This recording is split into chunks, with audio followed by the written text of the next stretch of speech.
Hello citizens, welcome back. This is our match preview for City versus Brighton in the Premier League on Saturday. So make sure to hit the like button, hit subscribe if you're new, and let's jump into it. So for me, this is a real big chance for City to get back into winning ways, get that winning feeling back after the 1-0 defeat to Liverpool at Anfield last weekend.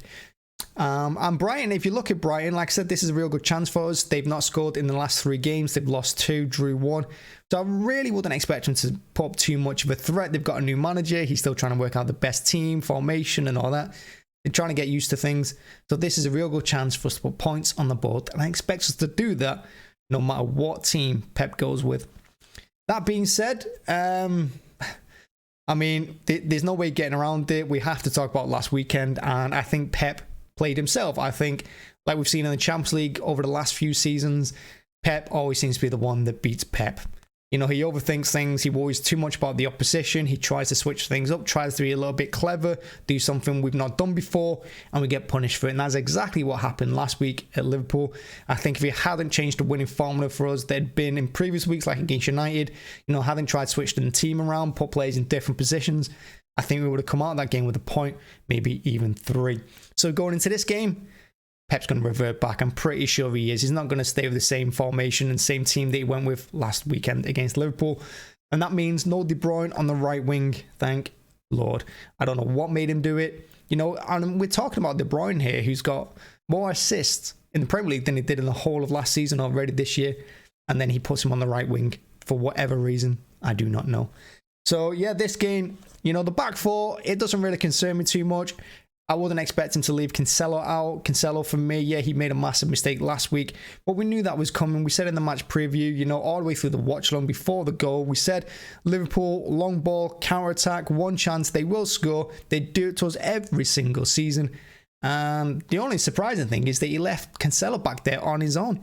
Cancelo, who, by the way, I think's always got a mistake in him. I still blame him for the Tottenham defeat last season at Etihad. You know, I think he loses concentration quite a lot at the back.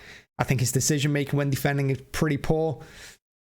And that was the only surprise, really, that he left him to man-mark Salah on his own last weekend. That was a shocker for me. But other than that, you know, Cancelo going forward, absolute demon. And this season, he's been phenomenal going forward. So Cancelo and whoever else starts in the back 4, I have no concerns with. You know, whether it's Diaz, Laporte, Ake, Akanji, I don't really mind. I know Akanji had a bad game last weekend. I think that was his only bad game for us this year. Whether it's the occasion, his nerves, whatever it was, he had a pretty bad game last week. But if he comes back in, I'm going to have no problems with it. And like I said, back 4, I'm not really concerned about. Because, like I said, this is a Brighton team that haven't scored in 3 games. Yeah, you could say they're maybe going to score in this one. And I reckon City've always got a goal like to concede in every single game. But that's just the way we play and how attacking we are. So whoever back 4 comes in, I'm quite confident. Midfield, I'll be absolutely shocked if De Bruyne doesn't go back to his usual position. I would absolutely be surprised because on the right wing last week, he was absolutely wasted.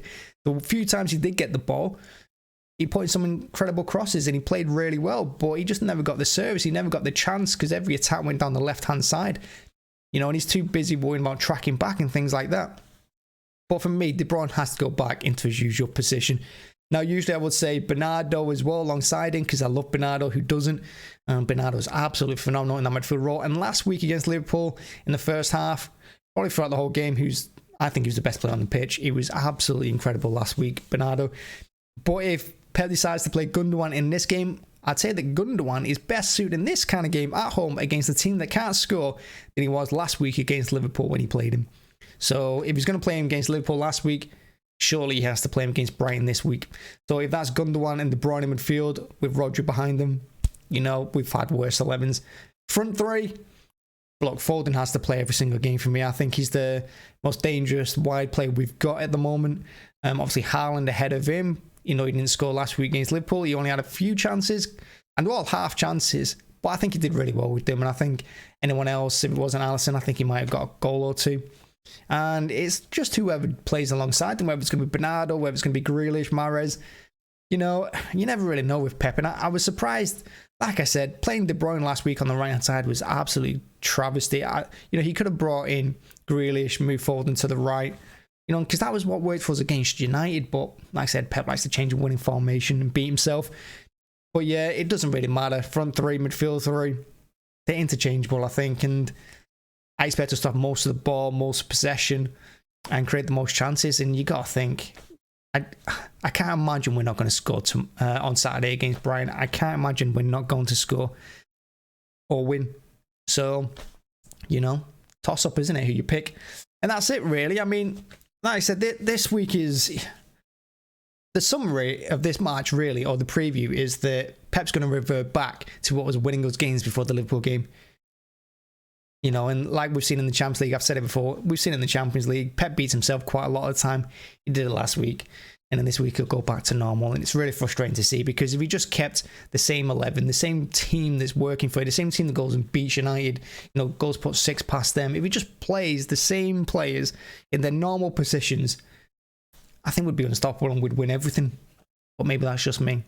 So yeah, thank you for watching. As always, make sure to hit the like button, hit subscribe if you haven't already. Join us on Twitter. The link is below. I haven't tweeted this week, but I promise I will try. I'll try and do better. But honestly, it's Twitter, isn't it? It's toxic. But anyway, join us on that. And thanks as always for watching. Thanks for checking out. Make sure to hit the like button. See you Saturday. Bye-bye.